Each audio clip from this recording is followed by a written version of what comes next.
Alrighty. So you've probably seen Kilo, perhaps, if you've seen a few of my other videos. And the title of this video is called Do Not Buy This Dog Breed. And it is not a joke. I print stuff off the internet and made some notes. So it's not just my opinion. And it's a little more than I can remember.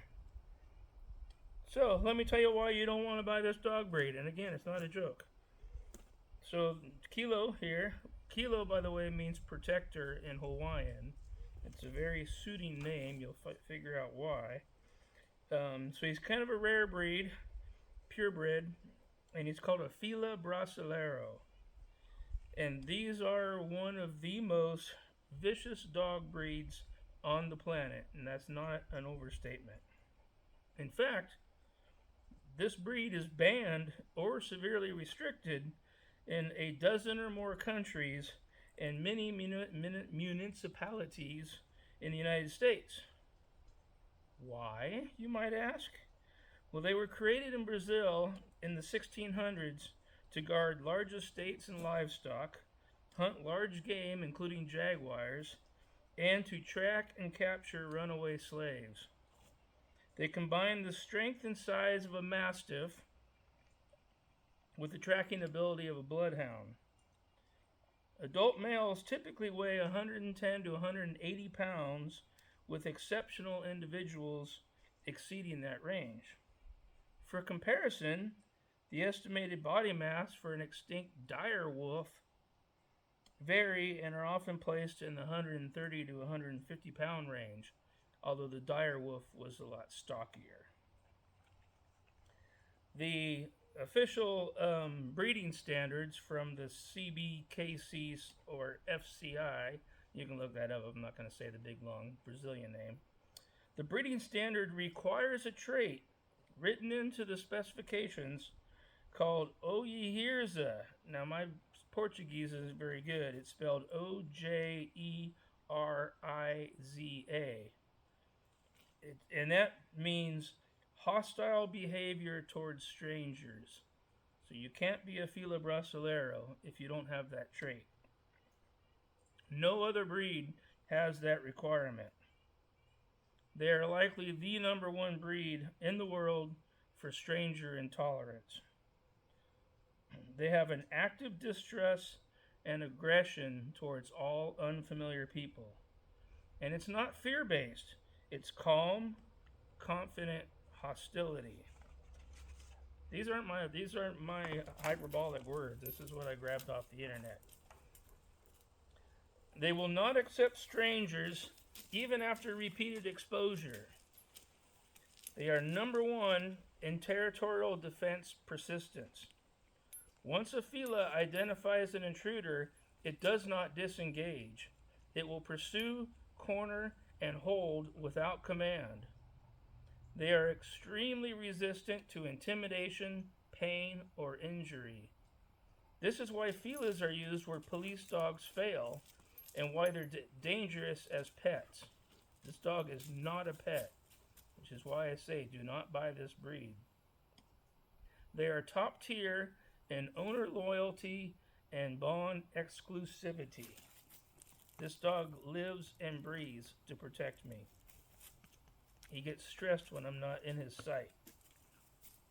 In Brazil, there's a popular saying called faithful as a Fila.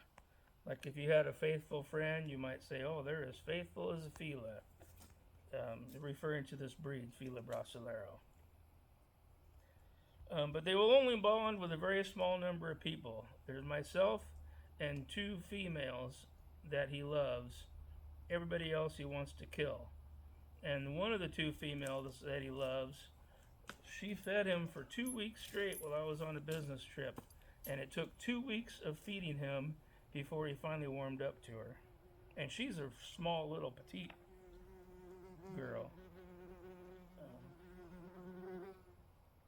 But they often just choose one primary human, which is the case here. He lives and breathes to protect me 24/7. He is always hypervigilant, and on patrol. Um, he will interpose himself physically without command between myself and anybody that he perceives as a threat, which means anybody except those two other females.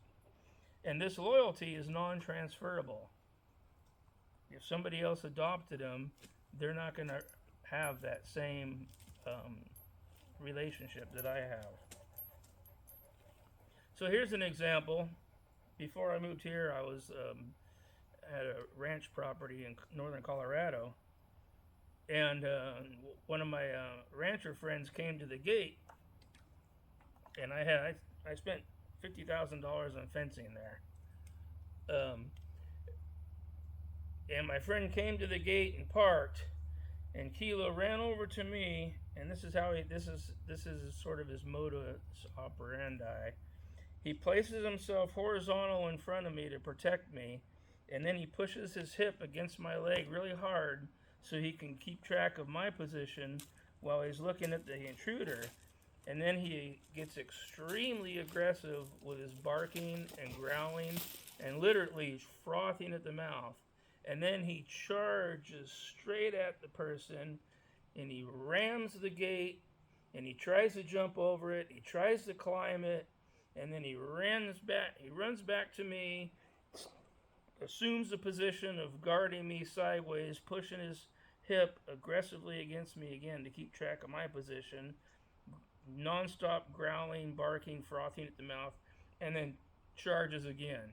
He did this back and forth until I was able to get him on a chain inside a fenced enclosure, and then I let my friend in.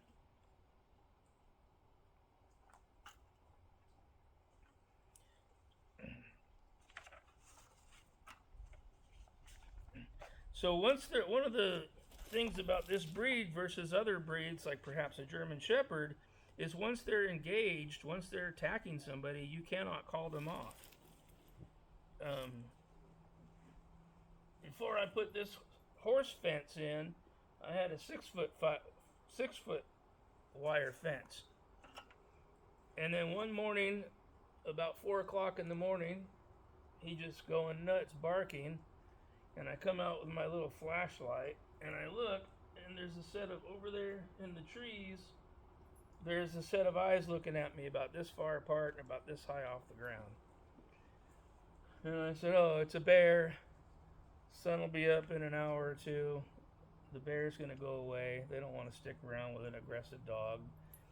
But the bear didn't leave, and the dogs kept barking. I had another guard dog, an Anatolian Shepherd. It was a senior guard dog. He's no longer with us. And then I came out at daylight to figure out why isn't this bear leaving. And Kilo rammed the fence and scaled it, climbed it, and went over. And then I saw that it was a mama bear with two little cubs about this big, up about 10 feet in the tree next to it. So mama bear's not going to leave. And Kilo's charging right at it, about 40 yards away. And this bear is going to mess this dog up because one swipe from those big old bear claws, well, black bear like that, one swipe from her is going to cause a lot of harm. Fortunately, I shot 2 shots from my pistol on the ground, and I yelled at him, and he turned, and he came over to protect me. Thank God, because he would have gotten messed up by that bear. I put the dogs in the house, and then eventually the bear moved on.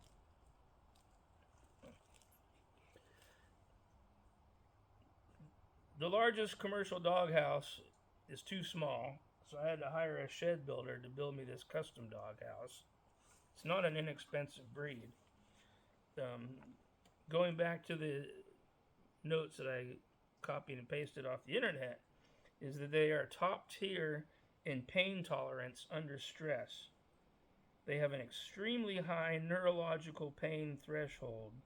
They will continue to engage after severe injury. An intruder can be stabbing them and they're not going to stop. They are bred to hold until a human arrives and then keep them pinned down until the master can physically remove them. This trait is functional and not emotional. They bite with incredible force and they will not stop the attack. It's how they were bred. This behavior is instinct driven and not trained. They are only mildly trainable, such as sit, I'm not going to work on them now, lay down, and then they only stay for a little bit. That's about the best you can do. If an intruder or another animal shows up, they will ignore these commands and go after them. And unlike a lot of guard dogs, a lot of times they will guard silently and then they will attack. They won't always bark first. They rely on presence, posture, and eye contact. And this feature of attacks without a warning vocalization is rare and intentional in the breed. Socialization, no matter how much you try, will not remove the ojeriza. Somebody that knows Portuguese can pronounce it for me. Ojeriza. So you do not take this dog to a dog park. You do not take him for a walk in public. You do not have your friend give him a treat or pet him, unless they want to lose a hand. So you must keep him physically restrained at all times. You notice I have a chain instead of a collar. If somebody is expected to come over, I give my friend or a UPS driver or whatever very clear instructions. I keep him on a chain inside this fence, or I keep him in a closed bedroom in the house. Why not just in the house? Because when I go open the door to go outside, he's going to force his way past me to go after the stranger.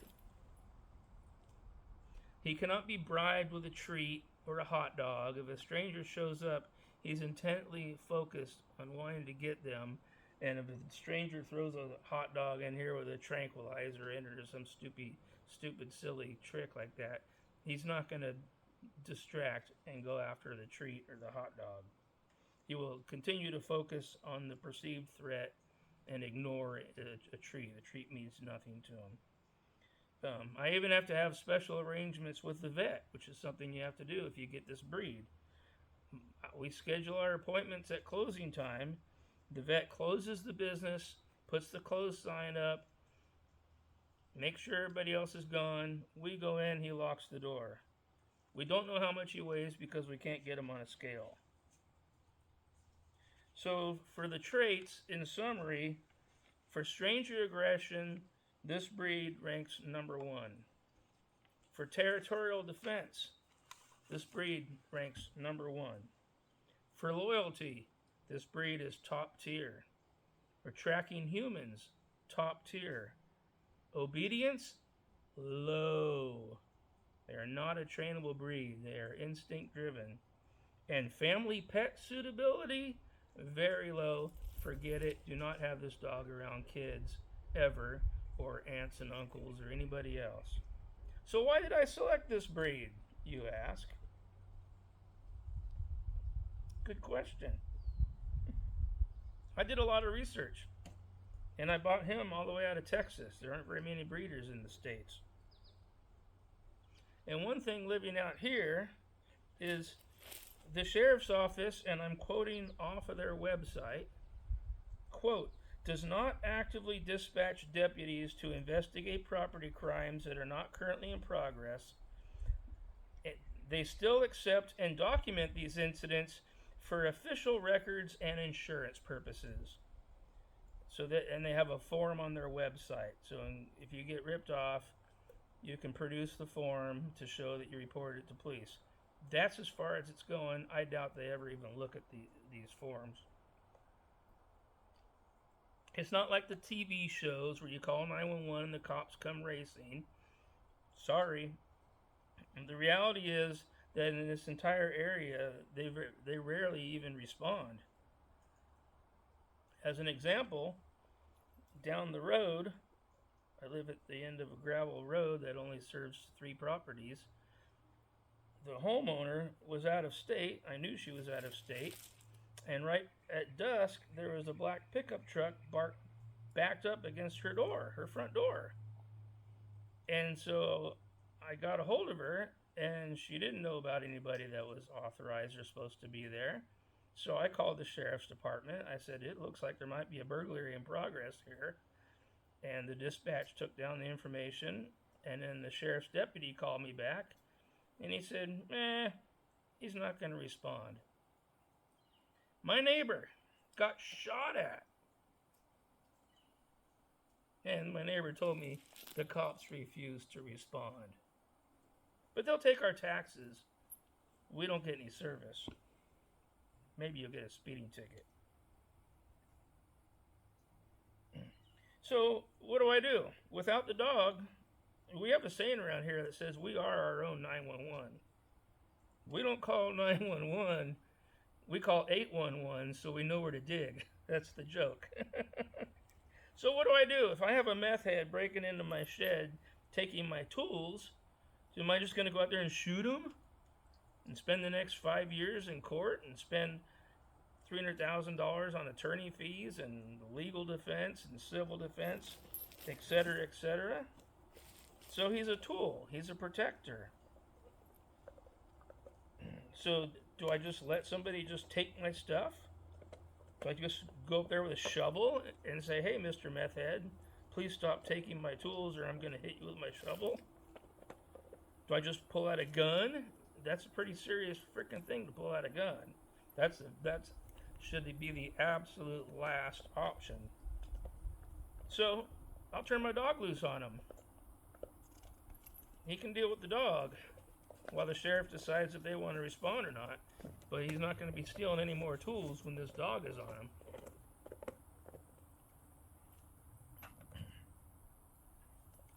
So the goal here is we have levels of protection. First of all, I'm at the end of a road, long driveway, gate, plenty of signage. I have cameras, I have an alarm system, I have a dog, and I have guns. But probably the best use case for this dog here on this property is keeping the bears out of the trash, and keeping all the other critters out of the trash and out of the yard, raccoons, etc. Keep the deer out of the garden. And it's not that he's out and about chasing the deer away. It's that when he patrols and he does his business around the yard, the animals, smell is everything. So they know that this area is his territory. The deer will walk by and they know just how close they can get. So we'll watch the deer go by. They know they can't get right here, but they know they can pass by beyond the wood pile there. So the animals, are very territorial. So he's very effective in that regard. Dealing with bears in the trash is a real pain in the butt. I've been living rural most of my life.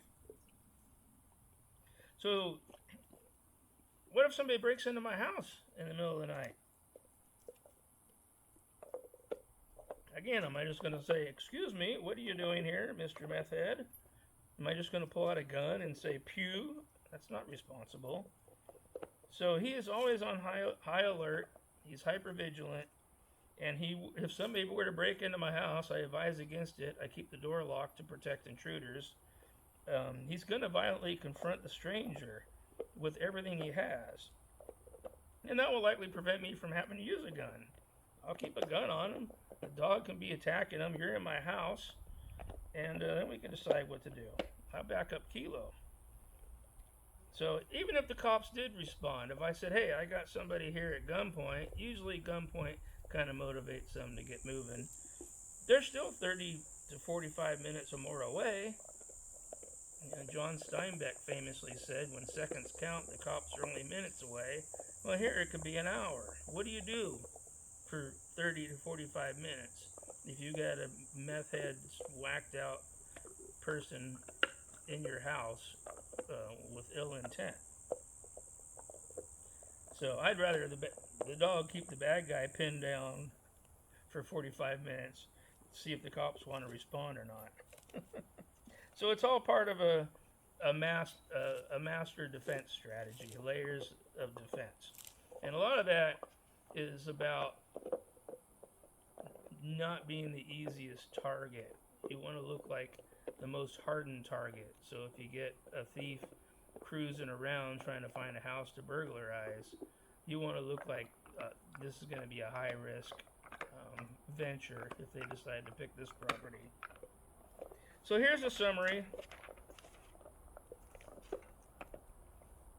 I got this off the internet. It's not just my opinion.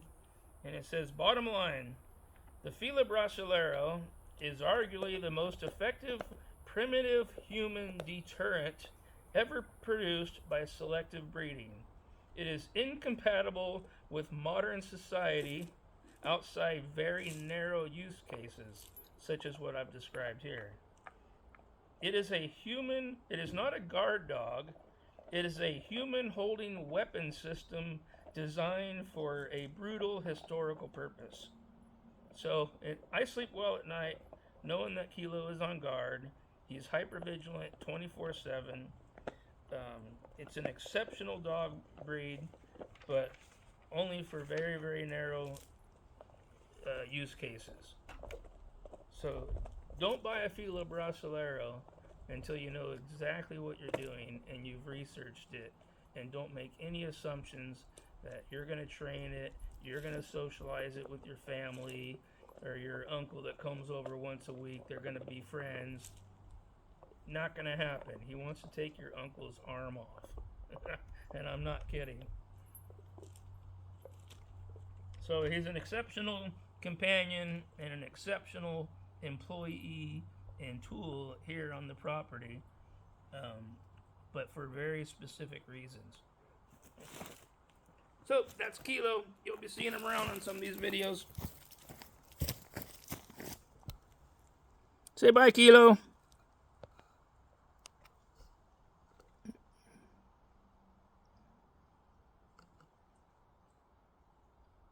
He's always looking around. He's always smelling. He's always listening.